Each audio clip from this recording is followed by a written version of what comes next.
There, welcome back to the stream. Uh, just give me a couple minutes because I'd like to just post on social media that I'm going live. Just give me a couple minutes and I will be right back.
Hello again.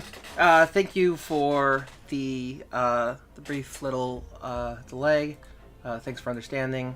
I just wanted to make sure that people know that I'm streaming. I often forget to actually do self promo stuff, so when I do remember, I try to do it. So let's get started.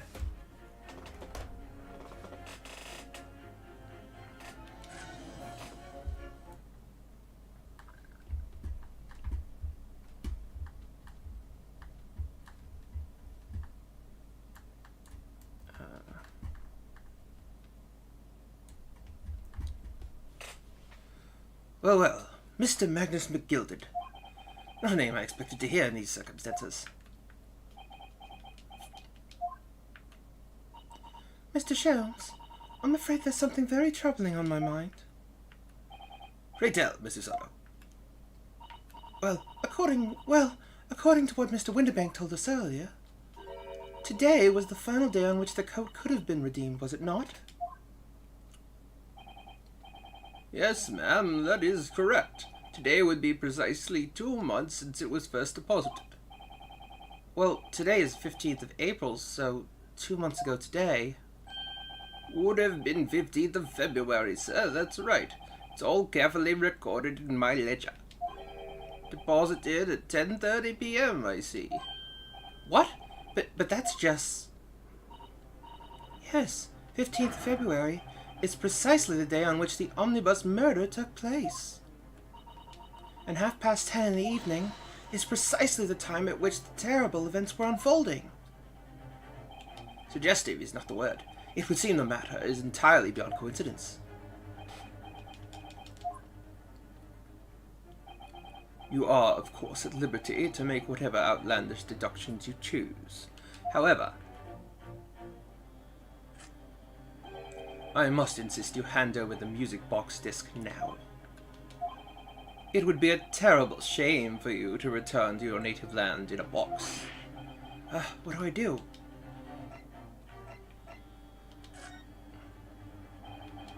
There are some things a man must protect at all costs. This may well be one of those things. Then again, it may not. Mr. Winterbank! This is my shop. I can't allow any harm to come to my customers. If that were to happen, I should have to take my own life. Shit. Mr. Winterbank, no! Alright, that's enough. Alright, that's enough. Inspector Gregson! Inspector. That's right, Sunshine. The alarm was raised on one of our dedicated emergency lines. So, we got here as fast as we could. Now, what's all this about, eh? Oh, praise be, you're here at last. I was moments away from forfeiting my own life in my very own establishment.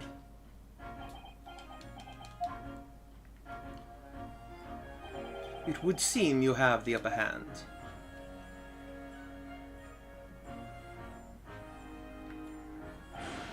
Right. You lot have got some explaining to do. I don't appreciate being bothered with some petty argy-bargy. Petty? Mr. Winterbank very nearly met with his end. Yeah, by his own gun, as far as I can tell. Oh dear. Oh dear. And the whole of Britain could meet with its end if I don't get to the bottom of this case I'm supposed to be working on. What on earth is the case, Inspector? Spare no detail, Gregson. I might have said a little too much. No matter. It's nothing to do with you lot.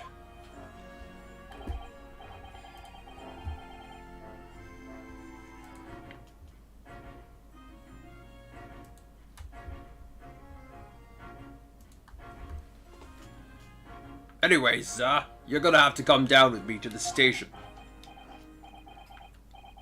But of course, Inspector. Ah! He's getting away! After him, lads! Whistle the beat officer, too! Sir!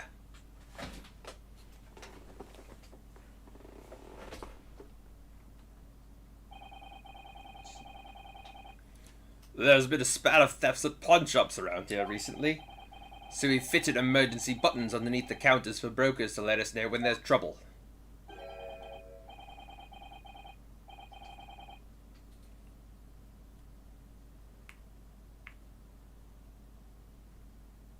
Hold on, I just want to...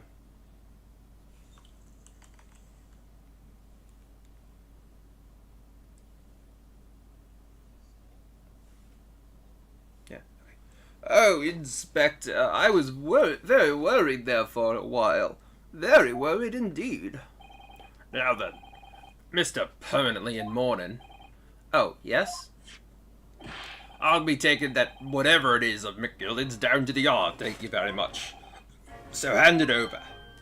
Oh, yes, of course. No, don't. Don't give it to him. It's mine, that is. Mine. I'm sorry, miss. But anything belonging to Mr. McGilded has to be taken into evidence now. As evidence?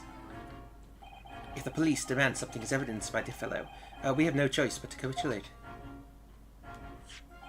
It's all yours, Inspector.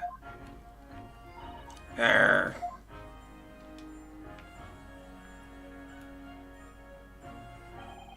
And so we handed Mr. McGilded's disc over to Inspector Gregson, and we're summarily turfed out of the shop and onto the street.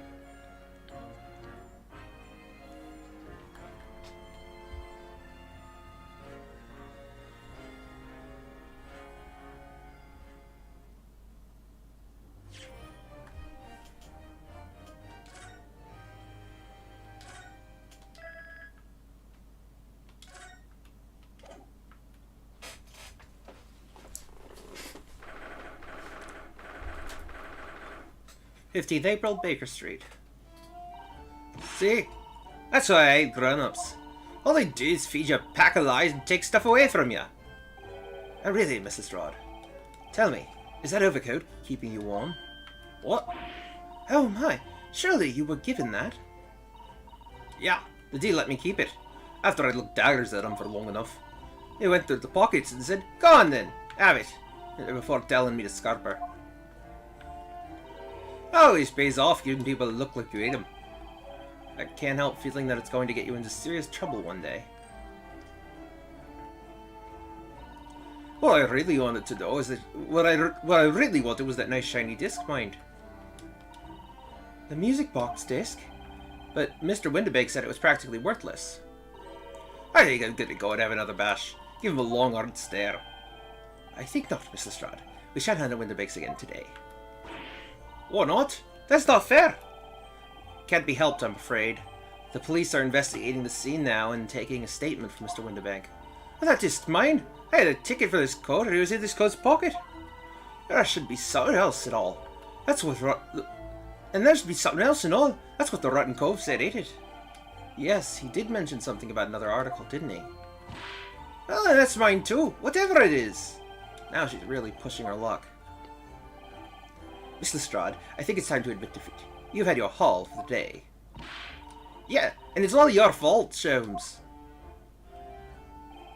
So, what are your plans now? Will you dine with us this evening? Eh? Iris would be delighted to cook, I'm sure. And I might entertain you with a modest violin recital.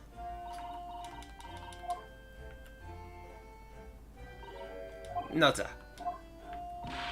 Why did I come round to your place, eh? Or you lost your head or something? Oh dear, she's gone. Having reviled on me quite unnecessarily, I might add. I can't help wondering if perhaps she might turn up anyway. Interesting. Once she's had a chance to calm down, I think there's a good chance she'll decide to come. Very well then. I'll inform Iris to set a place for our potential guest at the dinner table this evening. And one more thing. I should be glad of your company later too. Sorry? I believe I will have a rather splendid surprise to show you. Oh, how exciting! What is it? You shall have to wait and see, Mr. Soto. Until later, then.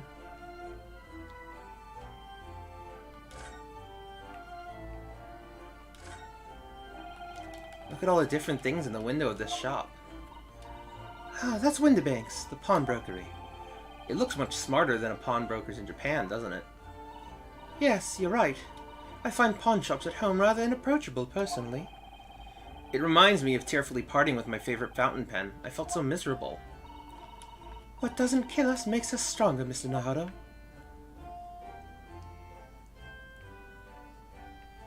That's not exactly true. It's, you know, it's the coping mechanisms. You know, it's the way that we figure out how to... It's developing those skills that make us stronger. The skills that we didn't have to deal with that situation before, we now have.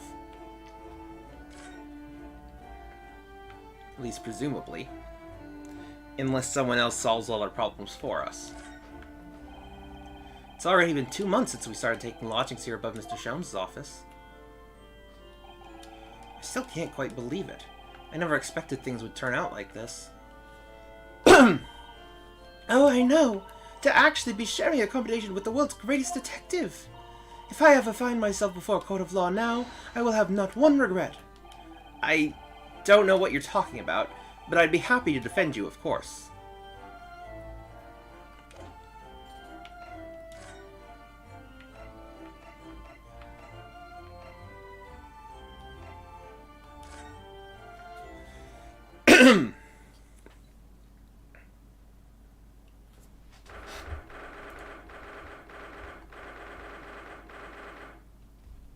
Fifteenth of April, 3:46 p.m. Sholmes' suite.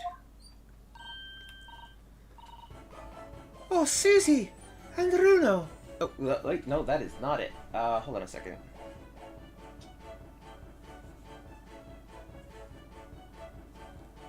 Oh, Susie! And Bruno! Come in, come in! Good afternoon, Iris. Thank you so much for breakfast this morning. Oh, don't mention it. Goodness, look at the time already. Busy as always. I am. I'm preparing everything for dinner this evening. Already? You're obviously cooking something special, are you? Oh yes. After all, we have a special guest joining us. Guess who it is? Go on. Hee hee, you'll never guess. Look at those little eyes of her shining. Oh dear. It is awkward when you already know the answer, isn't it? It's Ginny! Isn't that exciting? Oh, what a surprise. Yes, that's wonderful news. Wow, Iris seems overjoyed at the idea. I can't wait to learn some pickpocketing tips from a real professional. Oh yes, that does sound like fun. I'm not sure that's entirely appropriate. Are you, Mr. Nahodo? By the way, Iris, what's Mr. Sholmes up to? Early? Oh, he's been like that ever since he got back. Hello, Mr. Sholmes?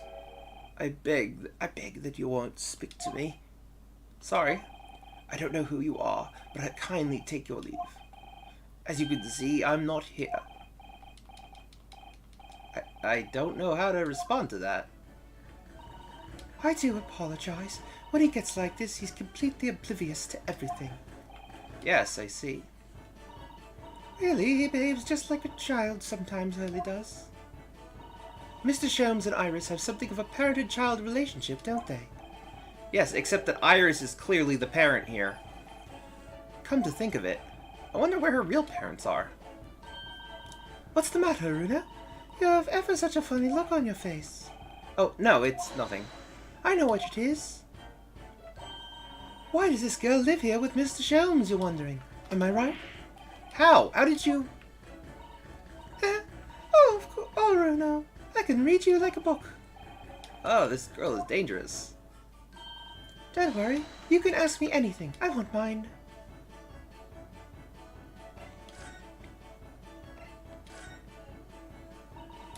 I'm sure you've been wondering why it is that I live here with Hurley, haven't you?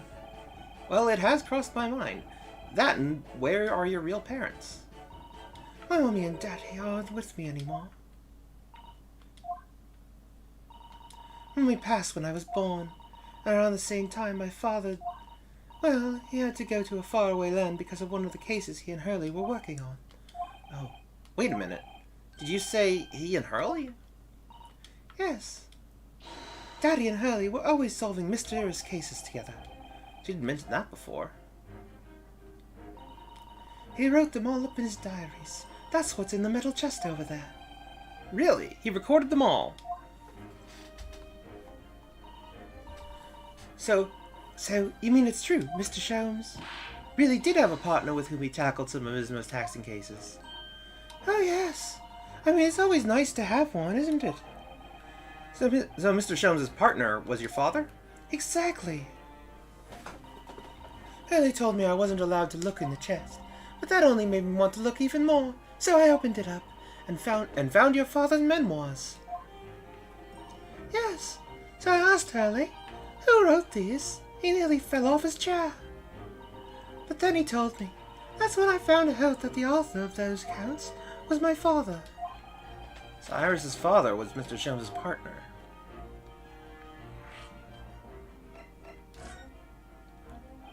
So, by Ginny, you mean Miss Lestrade, the young woman from the McGilded case 2 months ago, right?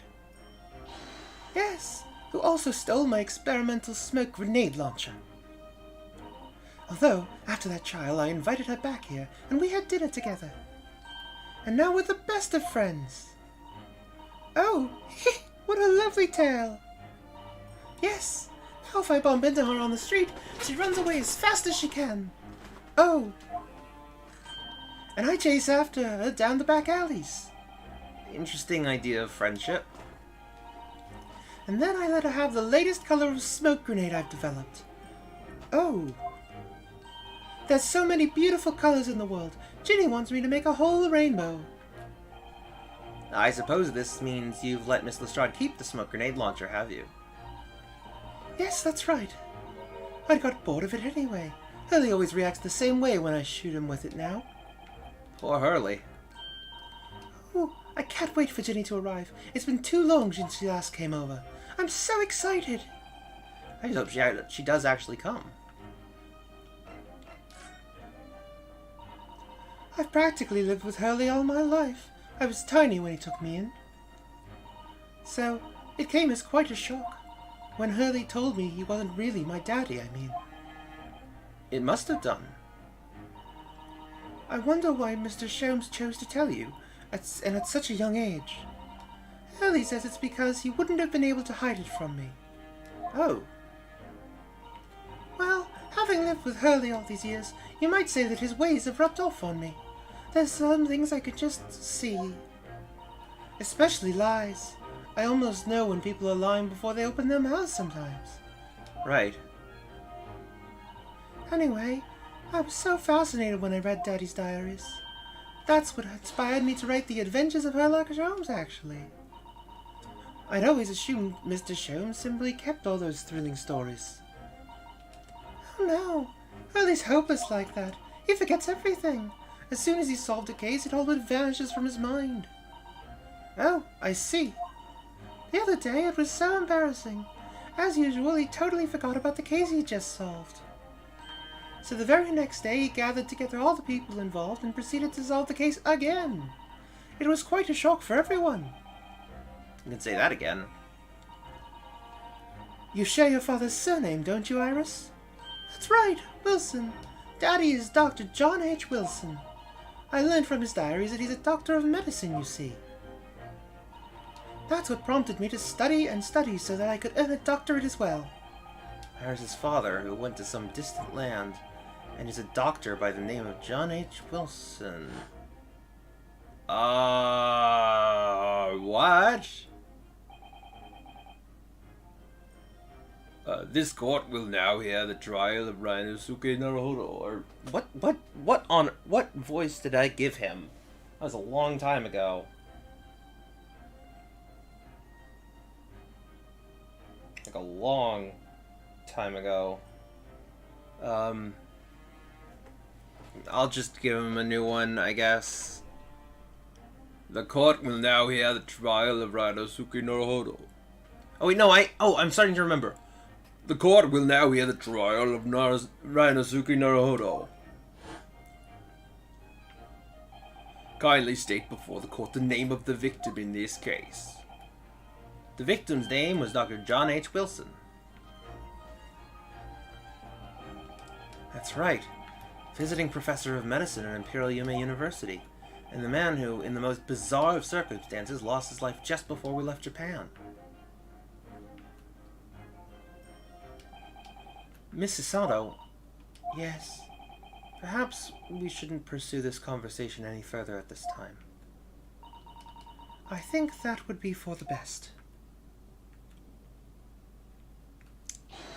Ah, my dear fellows, how good to see you! Eek? Ah, Mr. Sholmes.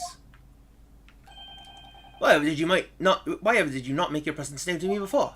Well, no matter now. So, how the devil are you? We've been with you for most of the day. Goodness, really? Do tell me, Mr. Sholmes, is your violin unscathed? My violin? Whatever you're talking about, dear madam. Oh, never mind that now. I have something far more interesting to show you. Behold, my dear fellows. Excuse me. Oh, another music box disc. No, not another disc, Mr. Sato. This is the one Gregson demanded we hand over as evidence. Mr. McGilda's disc. Oh my. Then, what's it doing here? You know, at times, Mr. Murado, I think that though I have an undeniable turn for detection, I may be even well more adept at larceny. Ooh, that would be wonderfully exciting. I'd be your pickpocketing assistant, and Rudo could be our go-to lawyer if we ever got caught.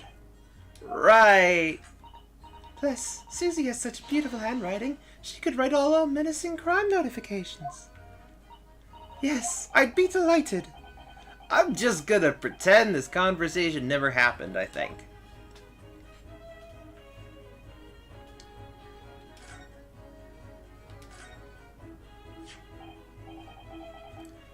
I don't understand. How did that disc come to be in your possession?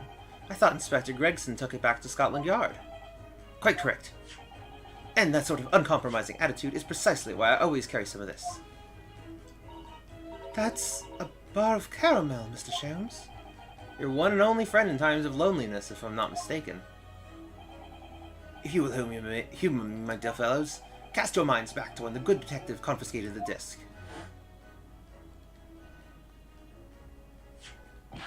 I'll be taking that whatever it is of McGillen's down to the yard, thank you very much. So hand it over. Oh, yes, of course. If the police demand something as evidence, my dear fellow, we have no choice but to capitulate. It's all yours, Inspector. For the briefest of moments, I had the disc in my hand, did I not? Yes, you did, but I still don't understand. It was at precisely that moment that I summoned my one and only friend into action. I pressed the disc into a pair of bars, like this. That's amazing. The disc and all the minuscule protrusions have made an image in the caramel. Indeed, this caramel is quite exceptional. I developed it myself, you know. Suitably soft for making impressions, but resistant to melting. The result of a precisely controlled solution.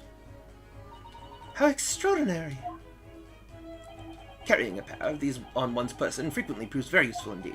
Take a house key, for example. A simple press, and its unique form is duplicated. I can enter anyone's property at will, and never without high sucrose nourishment. Yes, it sounds legal. From the image, I was able to create this. I confess I was most curious to know what manner of music would issue from the disc when played.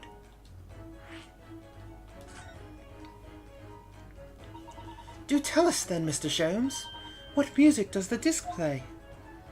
Well, unfortunately, I have no idea. No idea? None whatsoever.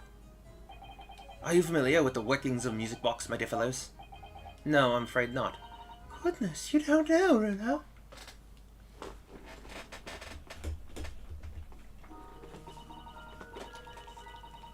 Hold on a second.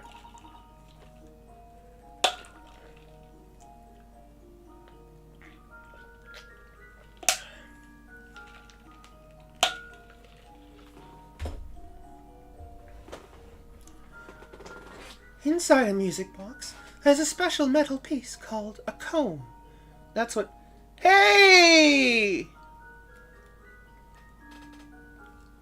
Hey, Jerry. It is good to see you again.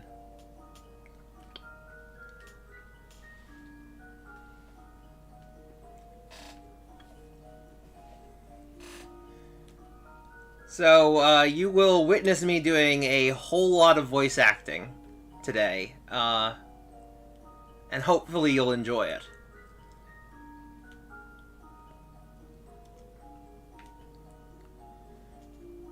Inside a music box, there's a special metal piece called a comb, and that's what produces the sound. Small protuberances suck the different teeth of the comb as they rotate past it, making the different notes. The first music boxes to be invented used a rotating cylinder with protuberances on it.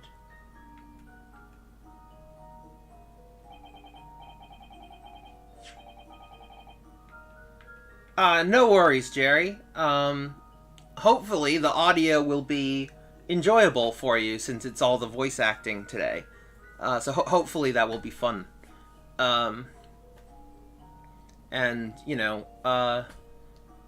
let me know if you get to switch over to visual at some point, but either way, it's just great to have you here, period. So, you know,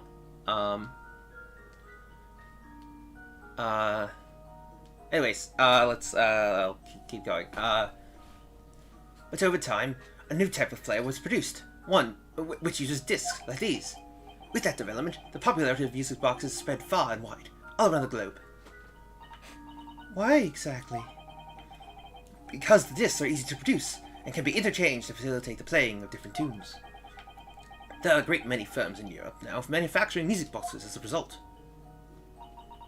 It is wonderful to be able to enjoy music, even when no performer is present. But it is the very success of the invention that means we are now presented with an insurmountable problem. What do you mean? As you may imagine, the construction of one firm's music box does not match that of another, and we have no way of knowing in which music box this particular disc was designed to be played. There is no resolution to this problem, I'm afraid. It's quite intractable, I guess. Ah, I see. So that's why... Naturally, I tested the disc in those few music boxes I have at my disposal. But as you can hear, to no avail. The results were equally unsatisfactory in this one. So, I am presently engaged in acquiring an example of all the music boxes ever made in Europe. Every single one? That's early for you. Always taking things too far. Ah, but my dear girl, an unsolved riddle is quite repugnant to my constitution.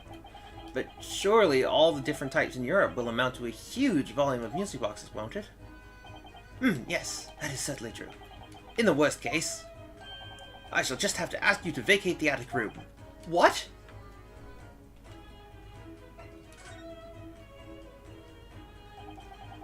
Magnus McGilded. Not a name I expected to hear again so soon. Yes, it's only been 2 months since that grisly case.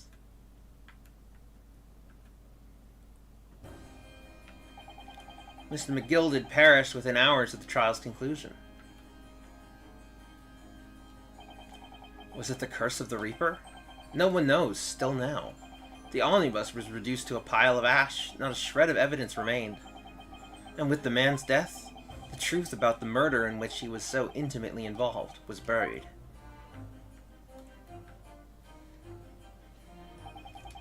Even though we successfully established Mr. McGilded's innocence in the trial, the newspapers... Yeah.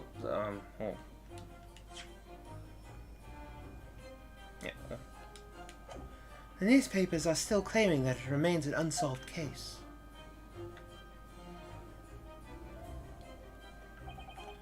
The murder of the brickmaker, Mr. Thrice-Fired Mason.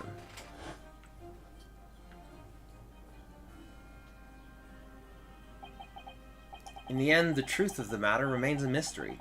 We still have no idea what really happened that night.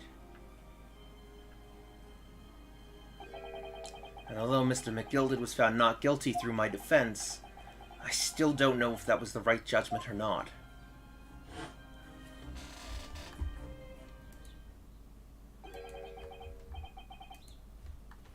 It would appear the case is not yet closed.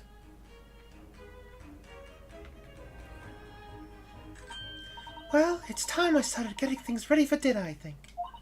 Ginny will be here before long. Thank you. Thank you, Iris.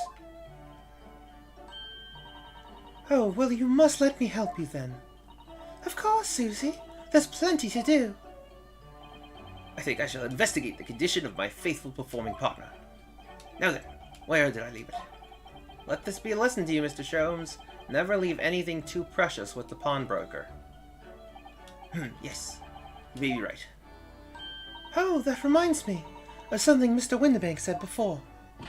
He said that he had a manuscript of Iris in pawn, didn't he? Did he? Yes, he definitely mentioned it. Mr. Sholmes' latest tale of otherworldly mystery lies dormant in my storeroom, were his words, I believe. So you heard about that, did you? I expect you were as incensed as I was. Oh, yes. The idea of such a wonderful story languishing in Mr. Winterberg's storeroom gathering dust. My dear madam, I'm quite sure I told you already. The pawnbroker's storeroom is the safest place for it. More secure than a bag's vault. And what about your Stradivarius, Hurley? Was that safe and secure? Well, there may be the occasional mix-up, caused by a certain impetuous someone not too far from me now. Do you have any idea how long it took me to write that Baskerville story, Hurley? Oh, it sounds so exciting. The Hound of the Baskervilles. I should love to read it.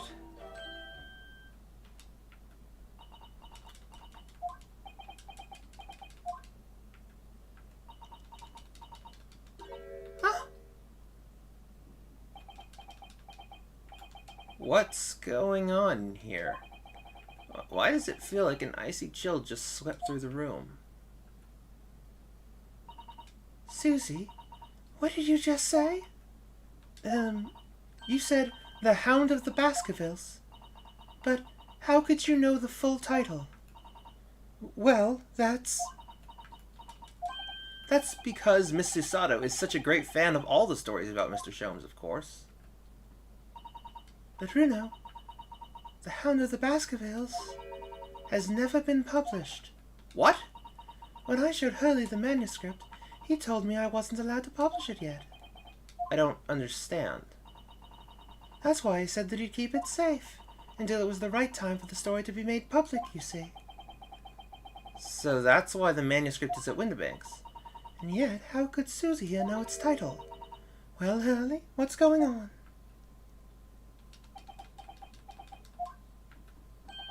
Ah! What is it, Mr. Sholmes? It would appear our guest has arrived.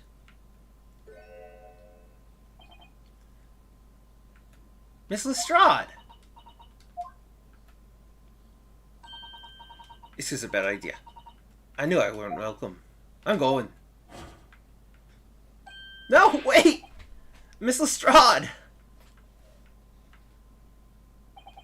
We've all been eagerly awaiting your arrival. Haven't we, Iris? Oh, yes. Just wait there, Ginny. We'll have everything ready in a jiffy. Come along, Susie. Right, of course. It's a pleasure to see you here, Miss Lestrade. Please, make yourself at home. Don't stand in the doorway, my dear girl. Come along in. What say you to some Mendelssohn? I would take no for an answer. Meddlesome it is, then.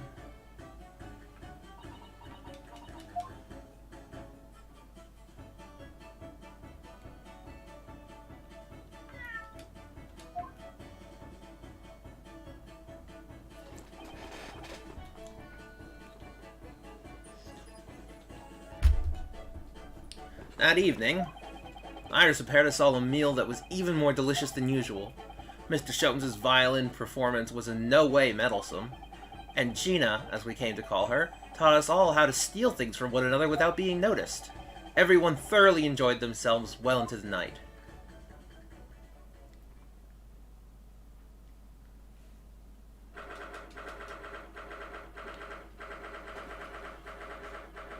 '15th of April, 9:34 p.m., Naruto's Legal Consultancy. That was a very enjoyable evening, wasn't it? Oh yes, Iris' cooking was truly divine. And I feel as though I could still hear the enchanting strains of Mr. Sholmes' violin even now. Best of all, I bet I could steal the glasses from his lordship's face next time we're in court. Naruto-san, could I consult with you about something, I wonder? What's the matter, Susato-san? It's about the telegram I received. Thanks for the notice. I'm glad you're still here. Don't worry about it. You know, if you need to go, you can go, obviously. You don't need my permission, but, like, just know I won't take it personally. People have stuff to do. Ah, the one that arrived first thing this morning, I suppose. I've been summoned. What? Summoned? What do you mean? The telegram was from the Lord Chief Justice's office. Lord Strongheart has asked to see me. The Lord Chief Justice? When? Tomorrow morning. What? Then we have to start preparing at once. Oh, no, that won't be necessary, Mr. Naruto-san. I've been summoned alone. Alone? What on earth for? I have no idea. I suppose I shall find out tomorrow. What's all this about? Whatever it is, it's making me feel very uneasy. Oh, who could that be, I wonder? Good evening, friends. Ah, Iris, hello again. And Gina too. Yes, Ginny's going to stay with us tonight. She's going to sleep in with me. Isn't that right, Ginny? Well, yeah. How lovely. Let me make a pot of tea.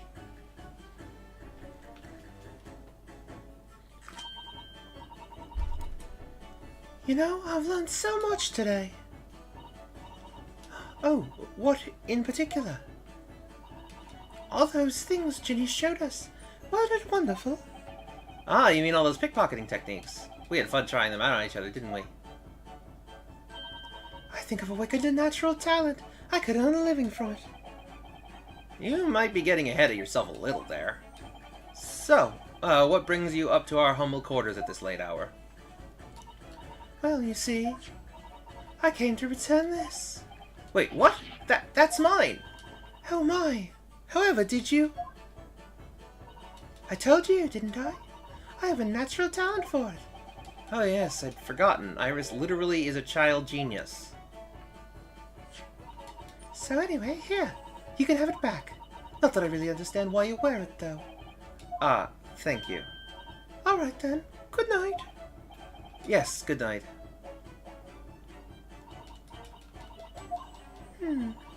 So this is your office, is it? What do you think, Ginny?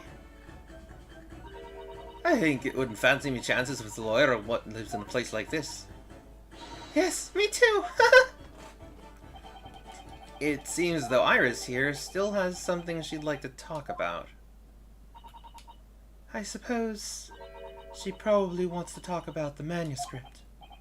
Yes, I suppose she probably does.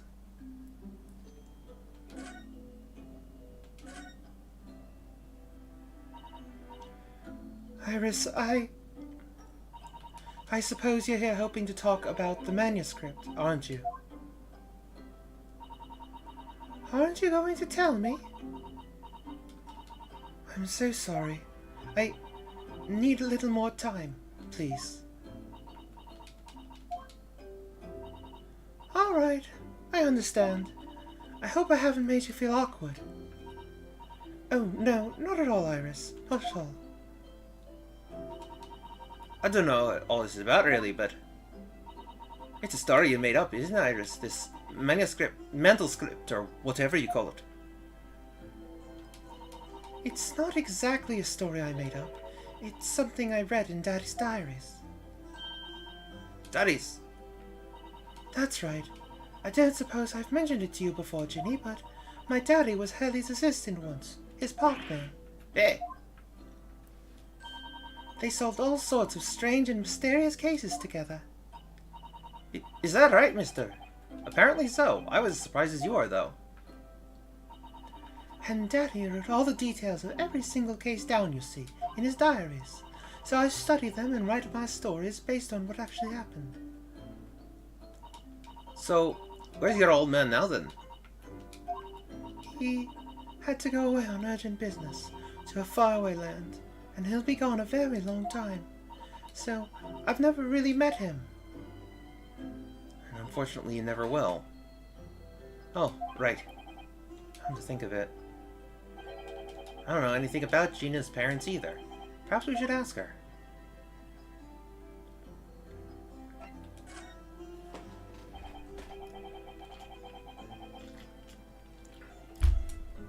Iris, this Hound of the Baskerville story. I take it that it's another tale inspired by your father's accounts. That's right. I thought it was fascinating. But it's different somehow. From the other cases, I mean. Oh, how? I don't really know. But it must be special in some way, because after I'd written it and shared the manuscript to Hurley, he turned as white as a sheet. It was the first time I've ever seen him like that. It pains me to have to say this after you've toiled over it for so long, Iris, but this story must not be published at this time, under any circumstances. But why not? It's one of my best works. I'm not at liberty to say. Not now. So please, do not ask me. All right then, I won't. But I do solemnly swear that I will explain everything one day, Iris, when the time is right. And that's how the manuscript came to be with Mr. Winterbank, isn't it? Yes. Hurley said it had to be somewhere very safe. That really gets my goat, it does. He's treating you like a child. It's mean, that's what it is, keep his secrets like that. I'm sure Mr. Sholmes isn't trying to be mean. Eh? If he said he wasn't at liberty to talk about it, I'm sure there must have been a very good reason. I think so too. You'll ought to trust him for your own good. But he can't pull the wool over my eyes. Sholmes is lying to Iris, I bet my life on it. What? What? Hurley's lying to me? Oh, whoops. Wrong button. Wrong button.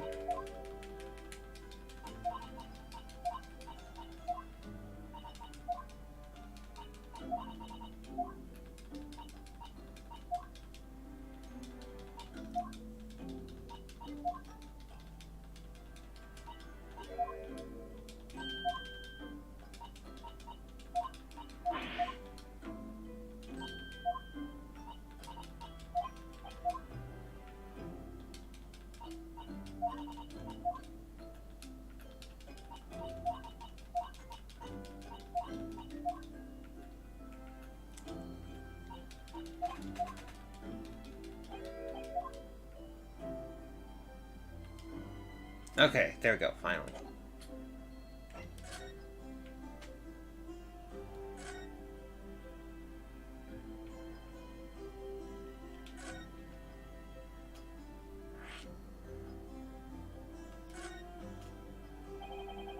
I realize that I don't know anything about your parents, Gina. I ain't got any. I never did have. Oh. Look, East End's full of orphans like me. No one wants nothing to do with us from the minute we're born. Not even our mums. But we all stick together. The older ones look after the little ones and make sure they get by. So that's why you're a pickpocket. Nah. Diamond's my life. I love it. I get a kick out of it every time I lift some pompous idiot's purse. That's how we all afford to eat. I'm like Robin Hood, yeah. That's how I see it. How, Gina?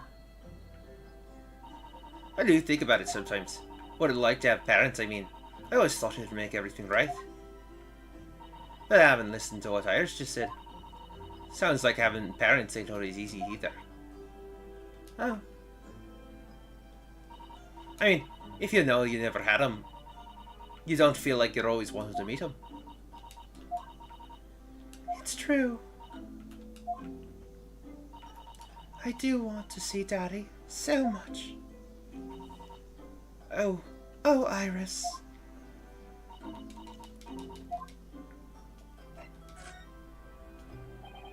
Gina, what did you mean when you said that you know Mr. Sholmes is lying to Iris? Well, he reckons he popped that mental script or whatever, right? But come on, it's obviously a load of rubbish. How am I? Why would you think that, Gina? It's simple. If that story really was an old... hold on.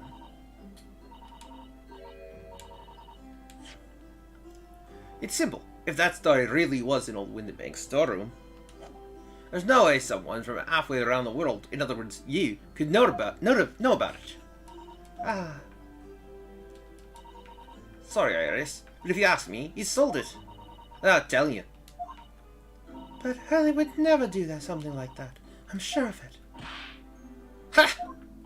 Of Grown-ups do a lot worse than that, believe me. Barefaced liars, a lot of them. You just ain't realized it yet. I'm telling you, that mental script ain't at Windibanks. You'd soon see if you had a look. Even you think you can trust him, I don't. That Shum's a liar like the rest of them. If I'm honest, I have wondered if Hurley's telling me the truth sometimes. See? But I don't mean I think he sold it. I mean that sometimes I wonder if he might have hidden my manuscript somewhere. Somewhere I don't know. Even though it's wrong of me to doubt him. Don't be too hard on yourself, Iris.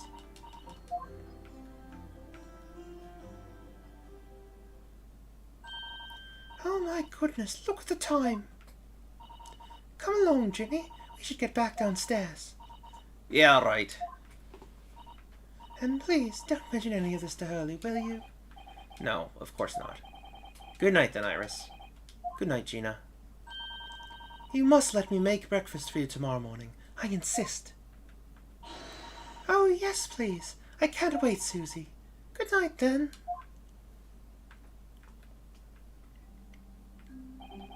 Iris. Sure is easy to forget, isn't it? Sometimes she speaks just like an adult. But deep down, she's still just a child. Well, I think it's time that I turned in for the night too, Naruto-san.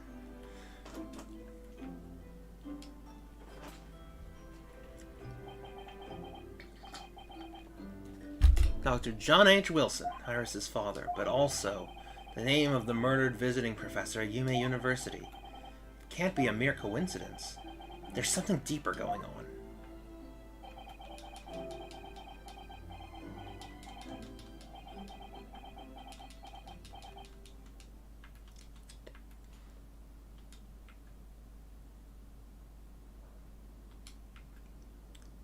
Naruto. Mr. Naruto. That voice. That's Mr. Sholmes. What's going on? It's the middle of the night. It's Miss Lestrade. She's gone. Gina? She was supposed to be sleeping in Iris's room, but her bed is empty. Well, she's an independent young woman. She probably decided to go home, no? I think not. From speaking to her before she retired, I received a distinct impression that she was looking forward to breakfasting with Miss Usato. No, I don't believe the girl has gone home, but I've been waiting for over an hour now. Over an hour? Oh. If you'll indulge me, look out of the window, my dear fellow. What's this about?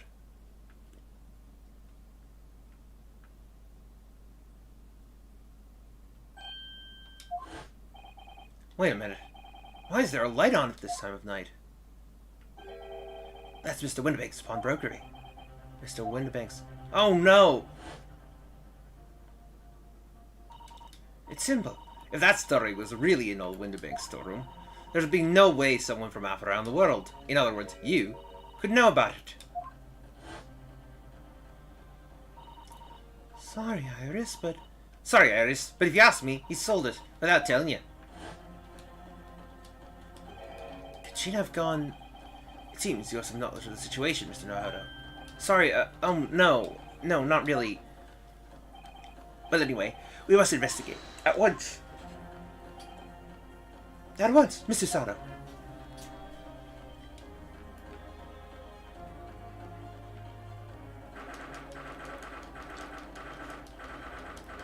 April, 1:14 a.m., Baker Street. Door to Windibanks. It's open. And the lamp is burning. It must be Gina, mustn't it? Let us hope it's nothing more sinister. What? Come, there's not a moment to lose. Clearly, something is afoot inside.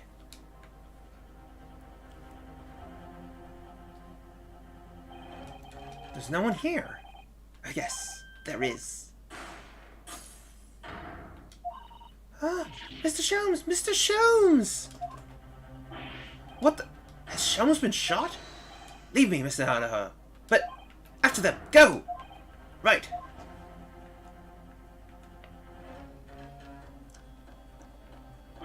Blast. I've lost them. Hello, what are we here? The alarm was just raised from this pawnbroker, sir. Would you know something about that? I don't even know what that was. Hold on, I had a voice for the Bobby.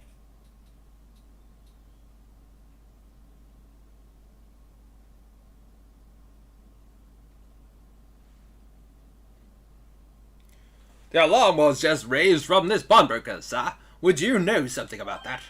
Officer, come with me. It's my friend, Mr. Sholmes. He's been shot. Shot!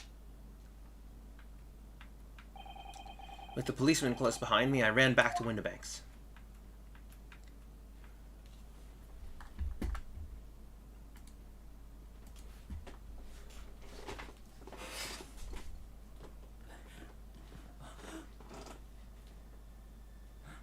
Mr. Sholmes!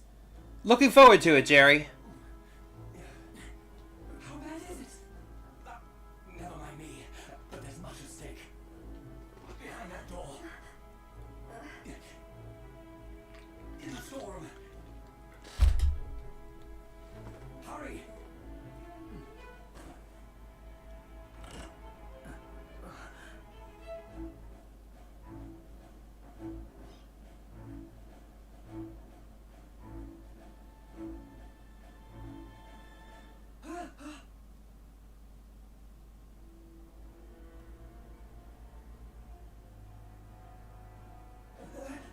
It's Gina!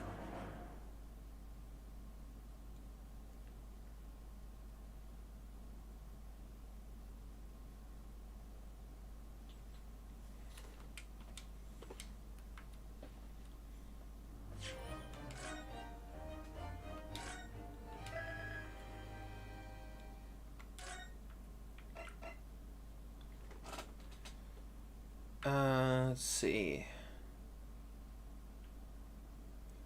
Just because doing voice acting for like 2 hours straight is that's a lot, I guess. Sometimes on Thursdays I take a bit of a break at the hour mark, which we're just about to reach. But you know what? Let's just keep going for today. I'll be okay.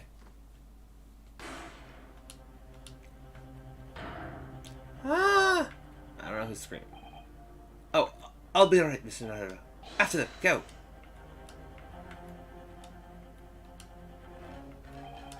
Behind that door. In the storeroom. Hurry!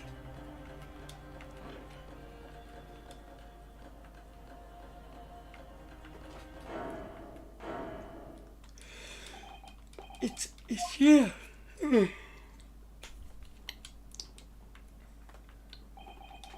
From that moment, Windibank's pawnbrokery became a crime scene.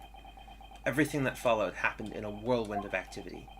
The arrival of the police, the preliminary investigation of the scene, and the questioning. It was just before dawn before I was allowed back to my lodgings at 221B.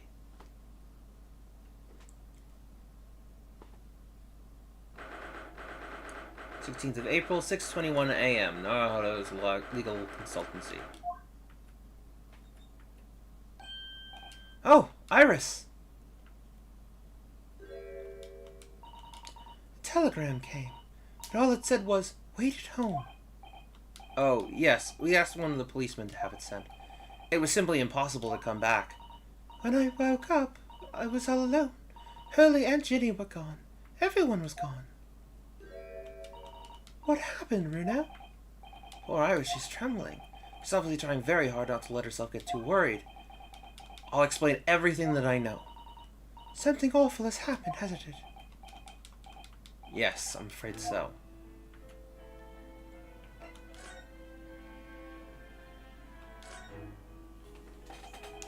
I'm sorry to have to tell you this, Iris, but Mr. Windibank is dead. He was shot. We discovered it in the early hours of the morning.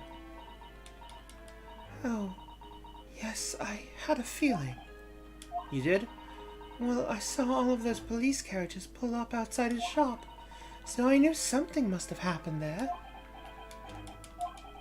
When we entered Windibanks in the small hours, we disturbed a gang of 2 thugs. They ran out into the street, and I chased after them, but they got away. So, it was one of them who shot Mr. Windibank, I suppose? I don't know, but that's not what the police believe at the moment. Oh, why not? They've arrested someone else as their prime suspect, you see. Gina. Ginny? But why? Well, the thing is... No, Ginny wouldn't do something like that. I know. None of us think she did it. Then why have they arrested her? I'm sorry. There was nothing I could do.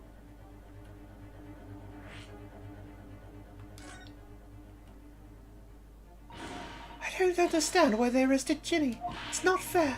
What about the two thugs that were at the scene? Why aren't they the prime suspects? After all, they shot Hurley dead, didn't they?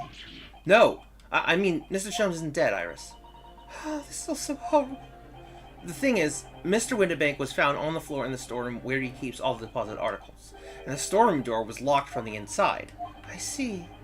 But he wasn't alone in there. Gina was found next to him on the floor as well. Oh no.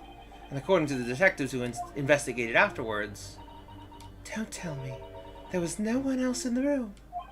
Yes, exactly. How did you know? It's the only explanation. Yes, the only explanation indeed. What do you mean by that, Bruno? Well? What can I say? I'm damned if I agree, damned if I don't.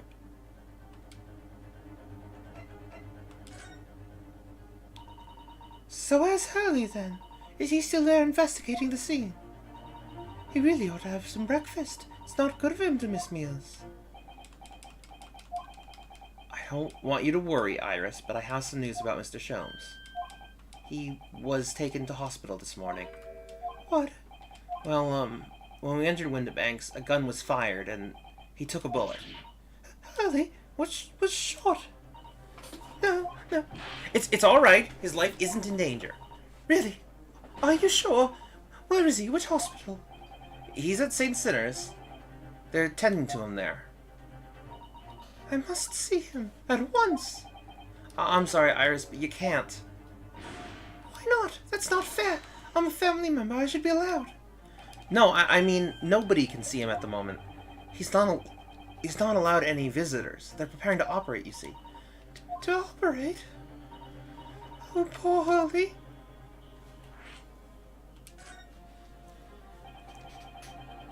It was the two thugs who were in Mr. Windibank's shop. They shot Mr. Sholmes when we disturbed them, you see. It was pitch black inside the shop at the time. My mind went totally blank, I'm afraid. I just froze. After them. Go! After them. Go! After that, I ran out into the street, but, well, they were long gone. I shouldn't have hesitated. I'm so sorry. It's my fault. I let them get away. I think that's a very good thing. Sorry?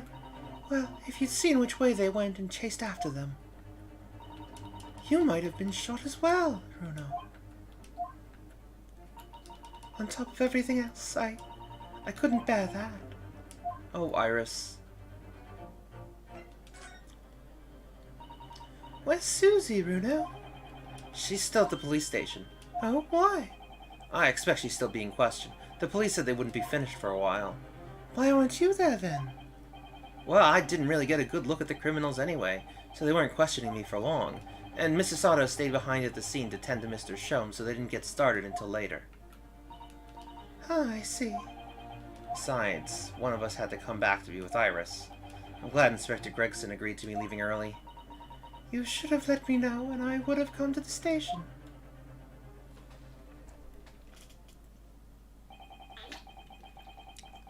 I'm afraid I'll need to go out again, Iris.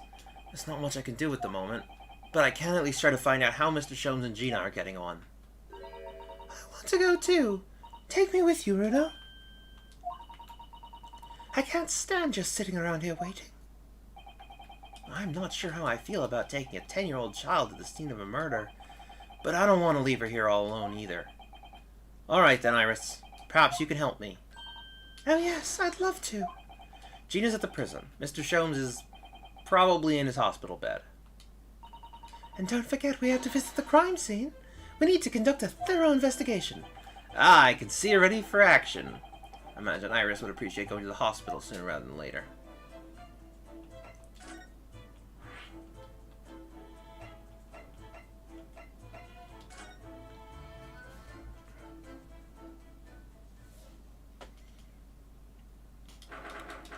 16th of April, St. Sinners Hospital, Ward 3. Hurley! Oh! He's not here. No, that's strange. The nurse definitely said he was in the bed by the window, didn't she? Oh, I know it's probably happened. Hurley was being a big baby, and the bullet wound wasn't that bad after all, so he's been sent home. I'm not so sure about that. Baby or not, there's no questioning that it was a fairly serious injury that Mr. Shum suffered. Oh. Hello, what have we here? This ward is off limits. No visiting. So what are you doing in here, eh? Well, I'll have you know, we're Hurley's next of kin. Oh! Well, begging your pardon, ma'am, sir. A little lady and a curious Eastern gentleman. The great mystery solver has a mysterious family, eh? If that's how you see us, sure. Where is he, Constable? Where's Hurley? I believe he is currently in the operating theatre, ma'am.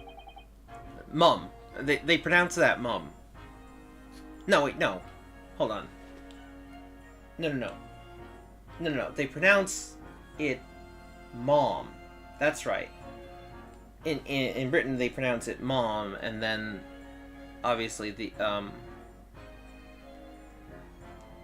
then, you know, they obviously say mum instead of mom for a mother.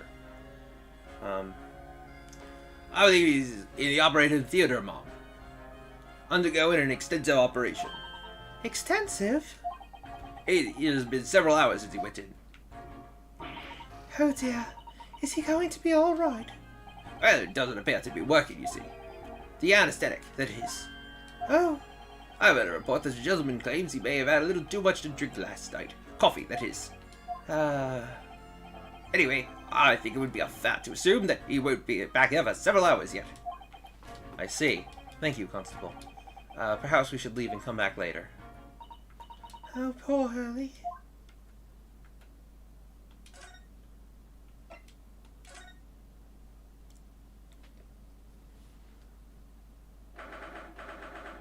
th of April, local prison, cell 13.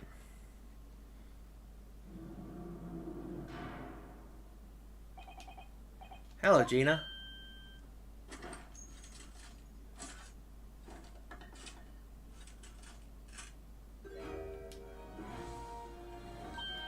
Oh, you still have the grenade launcher Hurley and I made. I wish you wouldn't point it at me all the time, though. What are you here for? Ginny. I have a feeling it's because of us that you've ended up in trouble. So we were thinking we might be able to help you. Oh, you cat. Sorry? You heard. Get lost. Don't be like that, Ginny. I know you didn't do it. You'd never shoot someone. I just know you wouldn't. You think you know me? Pull the other one. Pull the other one. Oh. You ain't got the first idea about the likes of me. I'm a thief. I pinch people's passes when they're walking down the street. That's how I get by. And if I saw me chance, I'd sneak into a pawn shop any day of the week. Just to see what I could lay my hands on. Get it? That's the kind of person I am. But, Ginny... I'll be in court tomorrow, they said. Some cove came by before and said he'd be a lawyer for me or the like. Said it was my right or something. But I told him to get stuffed. I don't need no lawyer. I don't need no one. She couldn't be staring at me anymore, obviously, if she tried. Why are you being like this, Ginny?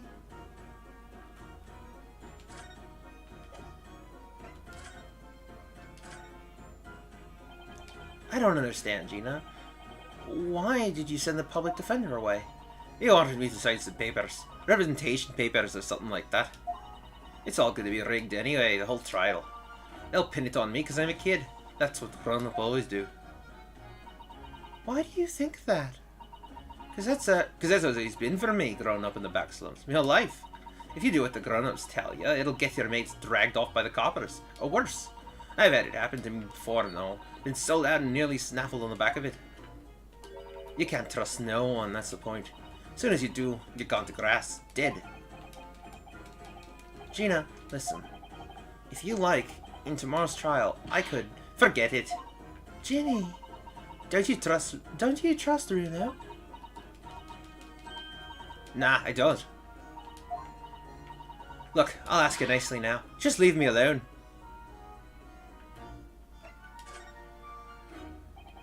Can you tell us what happened, Gina? Last night at the pawnbroker's. There's nothing to tell. I figured it'd pay me, so I broke into the place and started going through the storeroom. But the old bloke walked in on me, and you know the rest. But why, Ginny? Why would you do that? Ain't obvious. The place is full of stuff I could sell for a shilling or two. Dying ain't easy, you know. It's a lot of work, and at the time you don't even get nothing. Is that really why you broke into the place? What? Are you sure the true reason wasn't something else? Oh, give the rest. What'd be the point anyway, hey? Nothing I could say would make a blind bit of difference.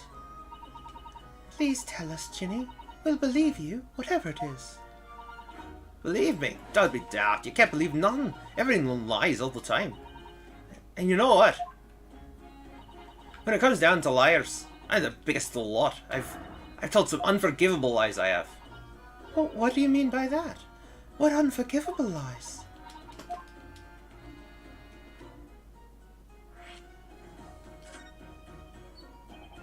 What did you mean before, Gina, when you said you were the biggest liar of the lot?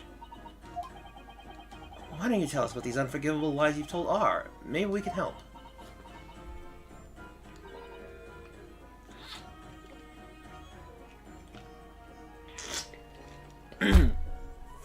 Sorry. We're out of time. They're gonna want to question me now. Oh, sorry. Ginny, please. Oh, yeah. Oh, I had to give you this. Something to remember me by.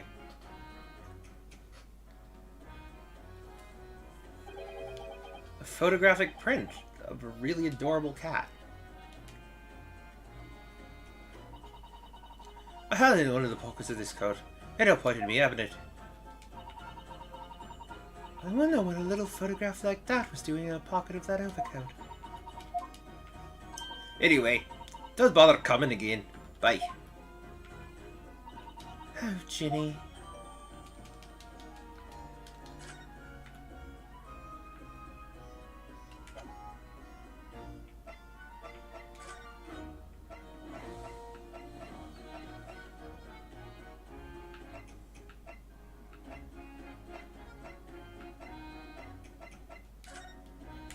Ah, wait. Ooh, whoops.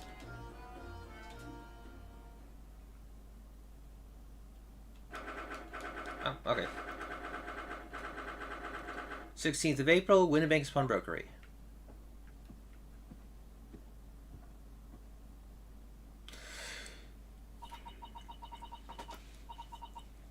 This is where it happened, then? Last night? That's right. The two thugs I told you about were obviously ransacking the place looking for valuables. But, apart from the policemen in here, you wouldn't know anything bad had happened. There's no sign of a disturbance. No, you're right about that, actually. In fact, if anyone, it's the police who seems to be the one doing the ransacking. I know what you mean. They're like a gang of organized criminals, all dressed in black. I heard that. Oh, Inspector. Good morning. So there, thank you for your vigilance last night. We got close to the scene of the crime before it was disturbed, at least. Shame you let the two rogues get away, mind. Yes, I'm sorry about that. I thought you'd assign extra men to the beat around here, Gregsy. Now look what's happened. Hurley's been injured because there weren't enough police on duty. Ah!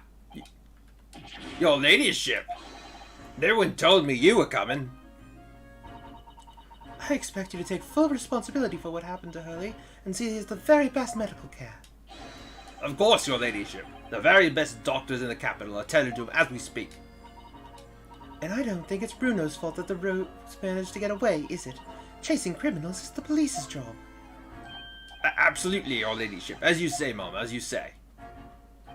The gent in black is totally blameless. Everyone's in agreement about that. Would you believe it? He's like a completely different person with Iris. Talk about a personality change. Oh, where are me manners? Are you thirsty, ladyship? Perhaps you'd like some juice. Some nice, refreshing fruit juice. Oh, why? Are you thirsty, Grexy?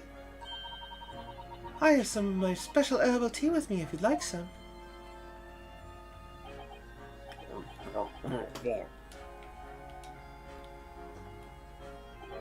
Ah, lovely. Thank you very much. That really hit the spot, your ladyship. I don't even recognize him like this.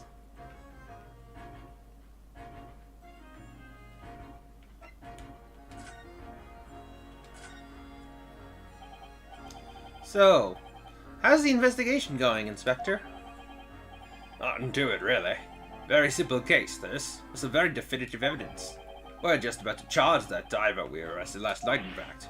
Gina, you're going to charge her. That's right. Should be able to bring her before the judge at the Bailey tomorrow. Definitive evidence, you say? What is it? Come on, show me. Your ladyship, as much as I wish I could oblige you, I'm afraid. Ah, I see. You've already captured the pair of thugs who broke in here last night, have you? What the... And you're going to put them on stand as witnesses, are you? How could you... How? How could you possibly know that? I had a feeling, that's all. Remind me never to try to keep a secret from Iris. So, you've arrested the two men who shot Mr. Sholmes, have you? Well, yes. They were rounded up pretty quickly by the lads on the beat. And Miss Lestrade is being held at the prison? She should be. That's assuming she hasn't lifted the key from the jailer, of course. Can you tell us anything about Mr. Sholmes? What's his condition? Sorry, I'm not at liberty to divulge that information. Scotland Yard matters are strictly confidential. Well, I know he's being operated on at St. Sinner's. Why can't I see him? I'm family, you know. I'm terribly sorry, ladyship. It's the hospital's policy. No visiting at all. Ah. The bullet must have hit an artery in his midriff. He's lost a fair bit of blood. Oh no. It didn't seem too bad in the first hour or so, but a hemorrhage like that is enough to make even the one and only Sholmes pipe down. Mr. Sholmes is a human like the rest of us, you know. Well, anyway, he's having emergency surgery right now. They gotta be stopping that. They gotta stop that bleeding. But he will be all right, won't he? They'll be able to make it better. Of course, your ladyship. He'll be right as rain before you know it. Really? How do you know? How do I know? Well, because, of course... yes, because Mr. Sholmes is such a great detective, that's why. He'd better pray the doctors have a better grasp of what's needed to make someone well again. Oh dear. Please don't die, Hurley. I'll report to your ladyship the moment I hear is out of the operating theatre.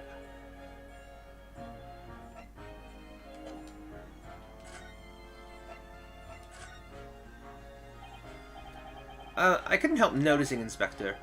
What? Outrage, Sunshine. Well, there seems to be a marked difference between the way you talk to me and Iris. Watch the sauce, Sonny. I'm a copper. We don't go in for favoritism. But he's right. You do treat us differently. It's because of those Adventures of Sherlock Sholmes stories, that's why. Oh. I crop up in them, don't I? Inspector Tobias Gregson. Oh. Well, yes, because you're an acquaintance of Hurley's. What did you write about the Inspector, Iris? I don't remember, really.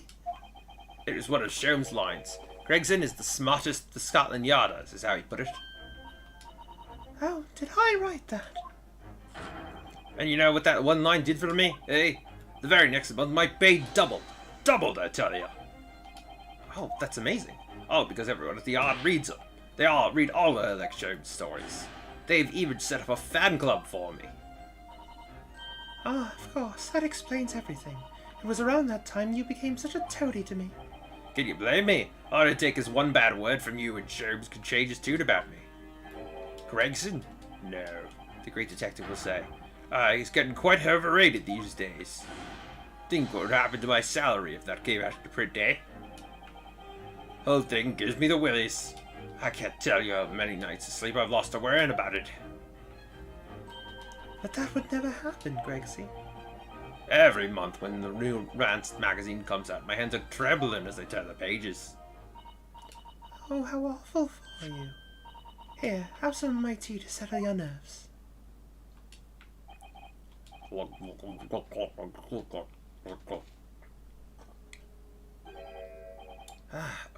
Lovely. Thank you very much. That really hit the spot, your ladyship. Teetotal. Oh, yeah. There's something I was supposed to talk to you about, actually, Miss Nardo. Yes, what is it? I've got an important message for you. I clean forgot about it until now. An important message. I wonder what it could be.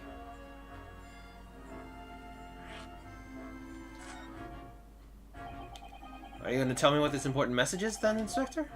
Yeah, it's about that young lady who's normally by your side. Your assistant. Dear Susie, is she all right? Ah, she's at the station. Oh, she's at the station, isn't she? Being questioned, I believed. No, not anymore. She had to head off. Head off? Where? To Lord Strongheart's office, of course. He summoned her. Ah, yes, of course. I'd forgotten about that. One of the whipstocks took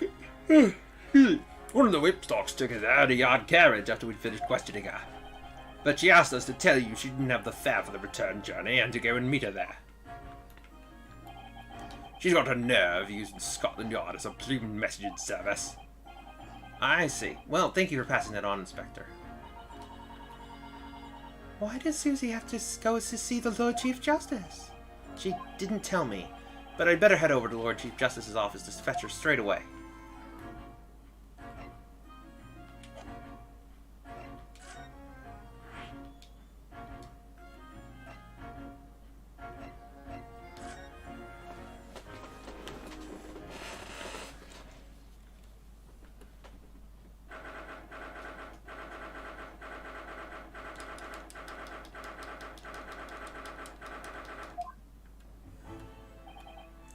Yes, no matter how many times I come here, I always get the same sense of oppressiveness somehow.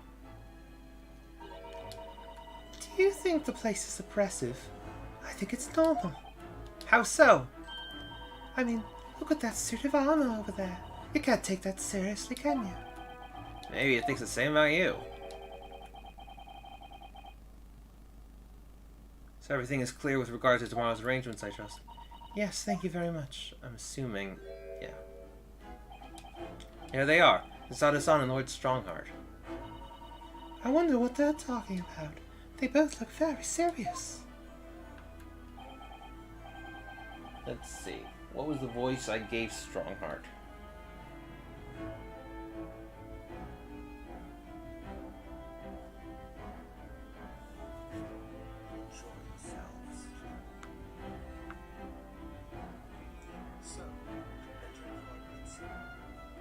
Very good. There is nothing further to discuss. You may return to your lodgings. No doubt you have much to do in preparation for your return to your homeland. Wait, what did he just say? Your return to your homeland? Susada-san!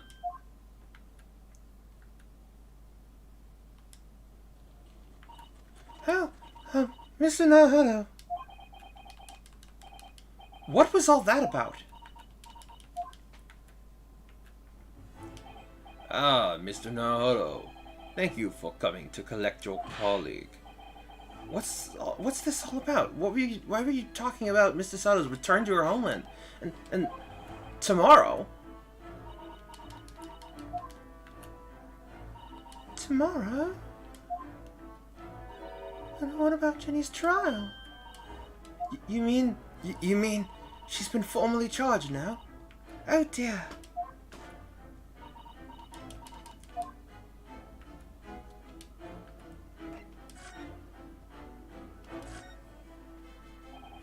Mr. Sato, what's all this about? Oh, please don't concern yourself, Mr. Naruto. It's only me going back to Japan. Your life here can continue just as it has. That's not what I asked. What happened? Why are you leaving? It's my father. He's fallen ill. Oh no!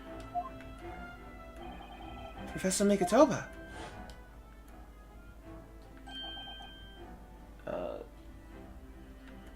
If I may, Yes, sorry? you must be the defendant. Ranosuke Naruhodo, I believe. Let's make sure to...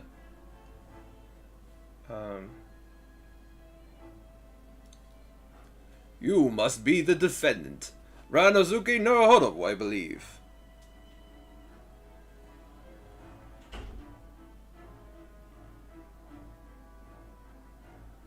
There we go. Yes, that's right. My name is Eugene Mikotoba. I'm a professor of forensic medicine at Yume University.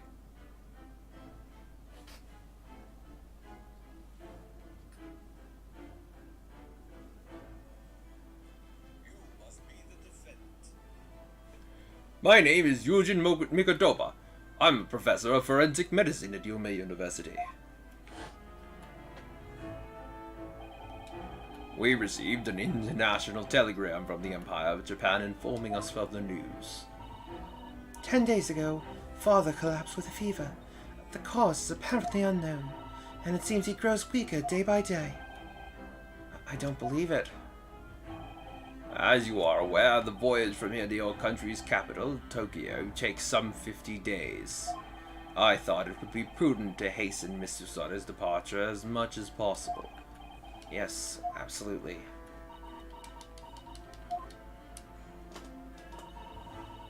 I will leave London first thing tomorrow morning. I can't believe this is happening.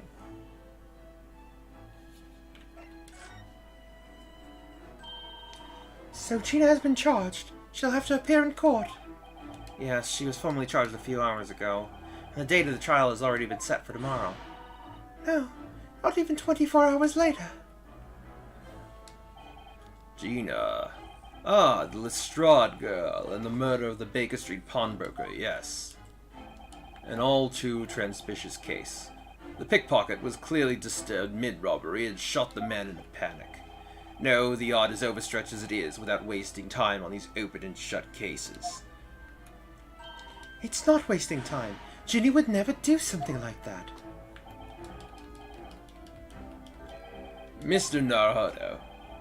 Yes, Lord Strongheart. In deference of your fine services to date, I shall overlook this young girl's insolence. But I have no recollection of admitting a child to my office. Leave now. Of course, Lord Strongheart. Criminals will tell the most palpable lies in order to evade justice. The police can ill afford the time it takes to unravel all their untruths. Meanwhile, more crimes are perpetrated. We have far more serious matters with which to contend. Serious matters? Didn't Gregson mention something like that yesterday? Yes, Inspector Gregson made a similar remark yesterday. It's no concern of yours, though I'm sure I need not remind you of that.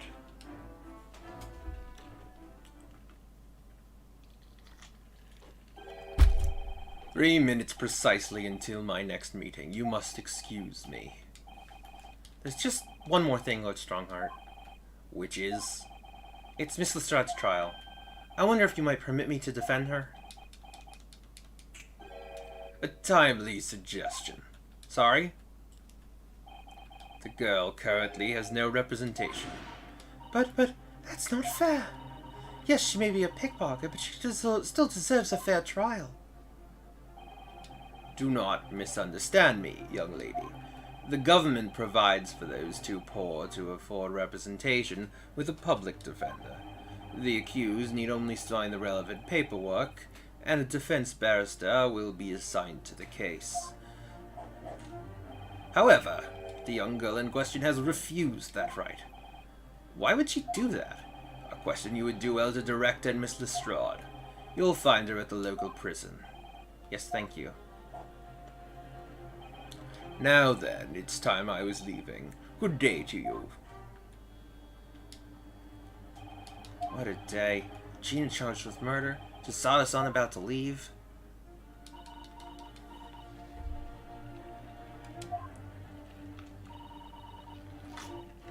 Come, Mr. Naruhodo. Come, Mr. Naruhodo. Iris, we must make haste. But, Susie, you're leaving for Japan tomorrow morning, aren't you? Don't you have packing and things to do?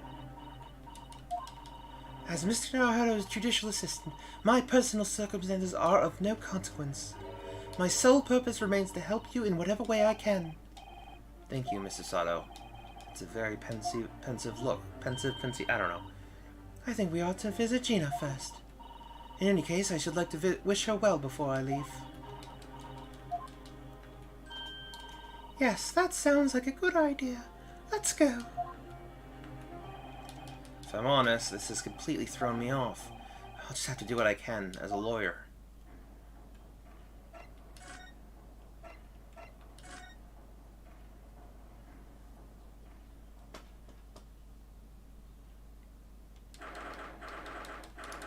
April, local prison, cell 13. Ah! Hello again, Gina.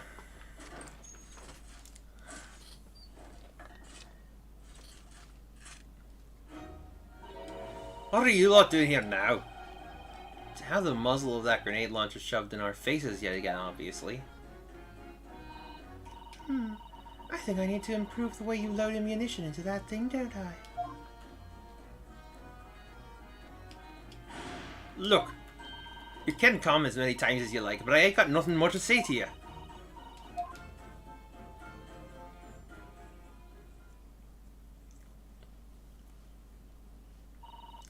Gina, I wonder if you might hear me out.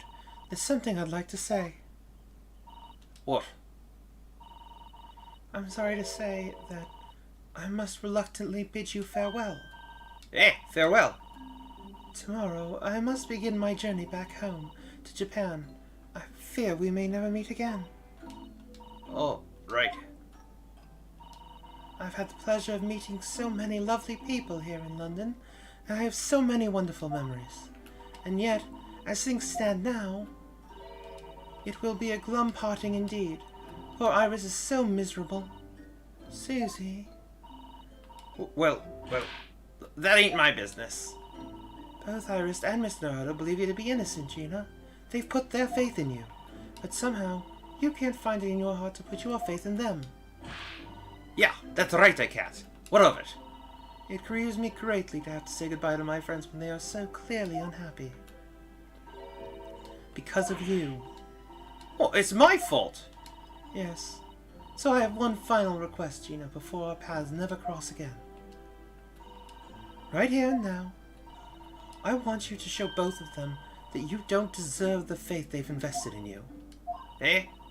Only by doing that will you truly be as alone as you claim to be. What are you talking about? What do you expect me to do, eh? You've told us that everyone lies. So prove it by admitting one of your own untruths. What about what you said before, Ginny? You said something about unforgivable lies. You must tell Mr. Naruhodo and Iris the truth. You must tell Mr. Naruhodo and Iris the truth now. That is my last request before I leave. My last request as a judicial assistant. No, I can't. Whatever these lies are, they're obviously weighing very heavy on Gina's mind. Gina, I could be wrong, but is it something to do with what happened 2 months ago? Something about that trial? The one in which Magnus McGilted was acquitted? The case of that mysterious murder that took place inside the omnibus. You were called as a witness by the prosecution. Is that what this is about? Yeah, you're right. Because in that trial, I lied. I lied like you wouldn't believe. Will you tell us about it now?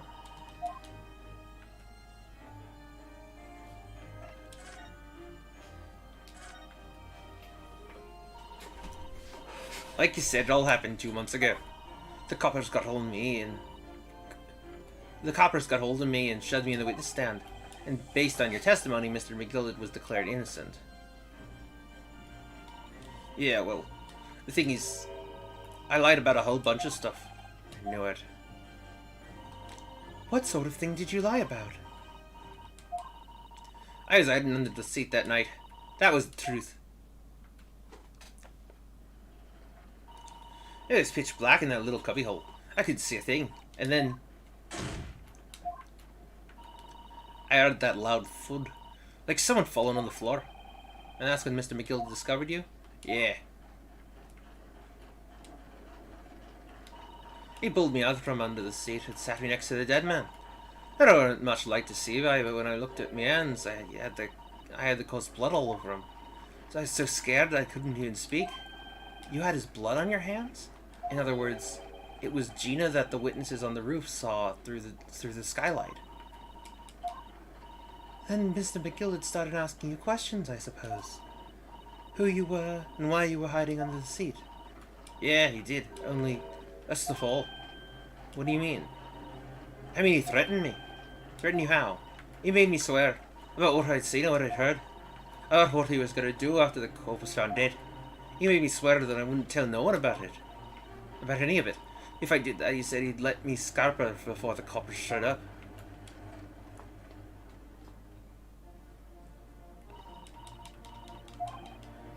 Gina, you must tell me what he swore you to secrecy about. What you saw, what you heard, everything.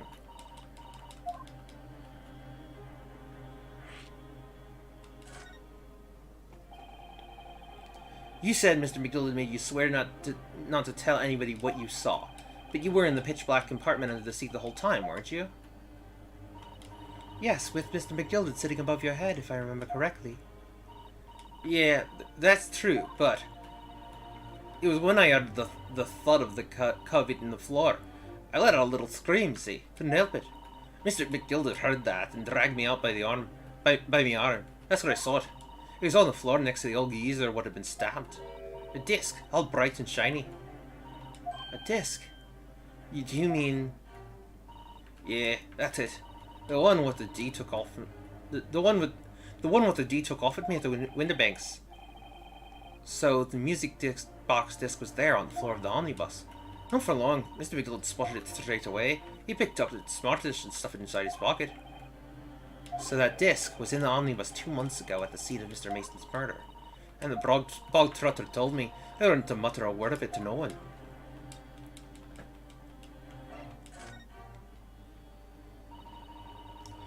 Because it was so dark under that seat in the cab, I was straining my ears the whole time. After a while, I heard the door and footsteps inside the cabin. Presumably that was Mr. McGill getting on board. Nah, not only him. Oh, because I could definitely make out the footsteps of 2 people. In that case, it would seem likely that it was Mr. McGill and the victim. Mr. Thrice-Fired Mason. In his testimony during the trial, Mr. McGill claimed he slept during the carriage ride.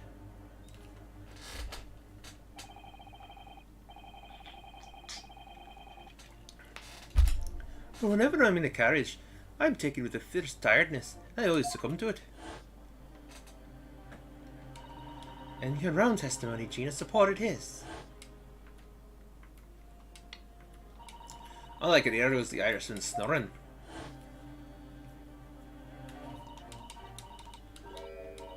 Yeah, that weren't exactly true.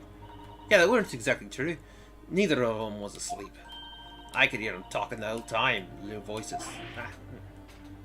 What? What were they talking about? Sorry, I don't know. The sound of the horses and the wheels was too loud. But that still tells us something. Mr. McGill and the victim knew each other. So McGill was lying, as I suspected.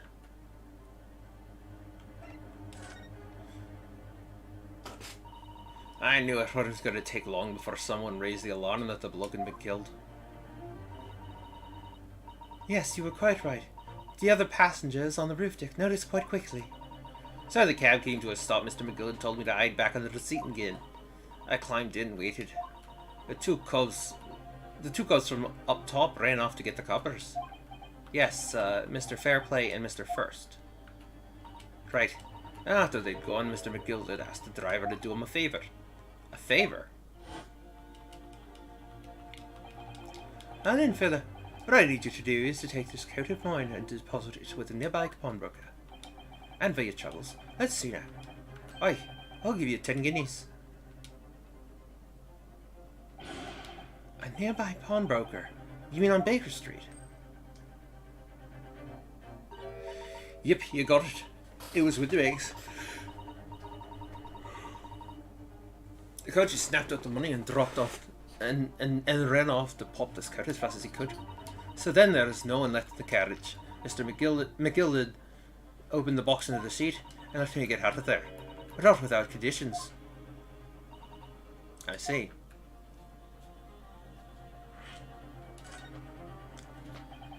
What were McGillard's conditions then? For letting you go free, I mean. Not telling a soul, not for anything, about what I saw and what I heard. And there was something else as well. There's more? Yeah. This is the most important thing, he said.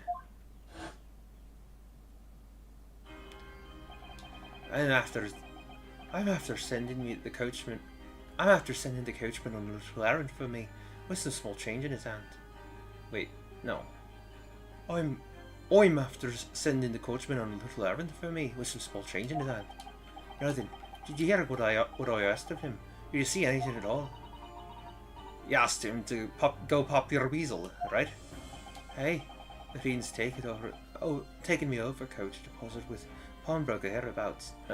Oi, the fiend's taken me over, coach, to deposit with a pawnbroker hereabouts. And I want you, lass, to take the redemption ticket for it. Do you understand? What? You want me to have the ticket? That's right. And I'll come fetch it from you later. Sometime within the next 2 months. You hang on to it until then, is that clear?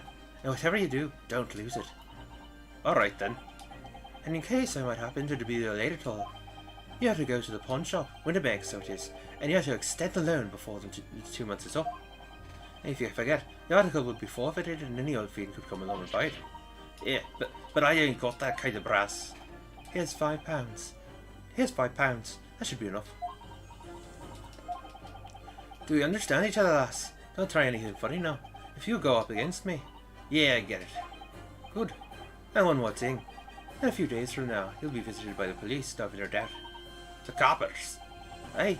They'll come asking you to stand in court to testify as a witness. Let's just have a wee chat about that, shall we?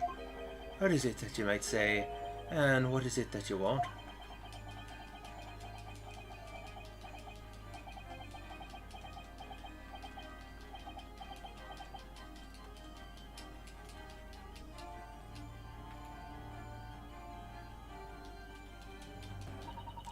After he'd gone over it all, I begged it. Got as far away from there as I could. He had the pawnbroker's ticket in some bushes near the scene. I went to fetch it for the next day once it got dark. So McGill had planned it and coerced Gina into giving false testimony.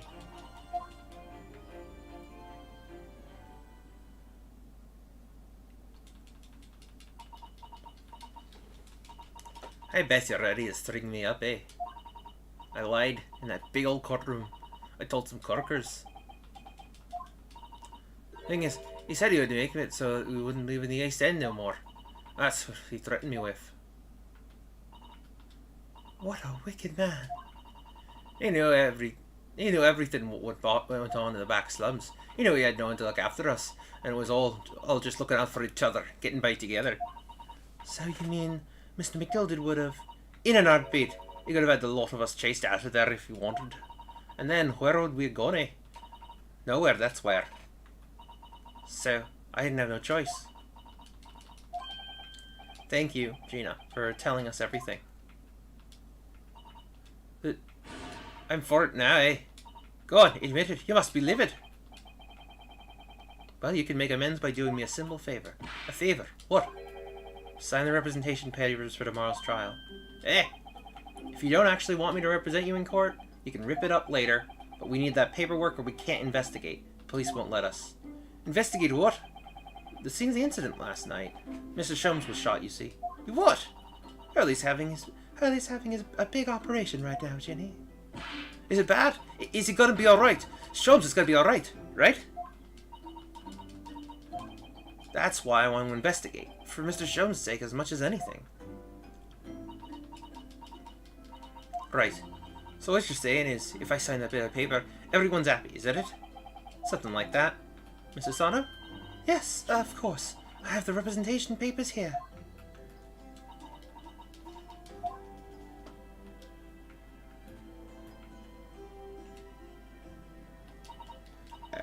I don't need no one to stick up for me, though. No lawyer or nothing.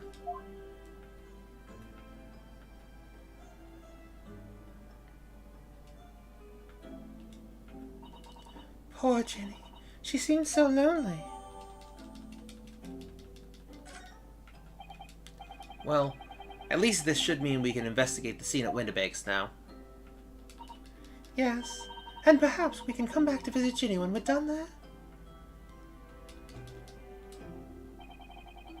I feel like we finally cracked Gina. She's opened up to us at last. Now I have her representation papers. No one else knows just what a responsibility that is. Anyway, for now it means Inspector Gregson can't stop us investigating at Windibanks.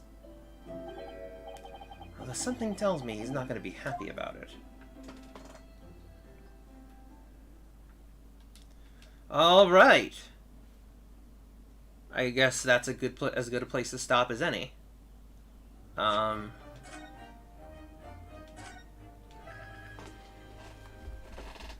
we see if, the Pack Walk is streaming some Phoenix Wright Ace Attorney Trials and Tribulations. I will definitely send you guys over there.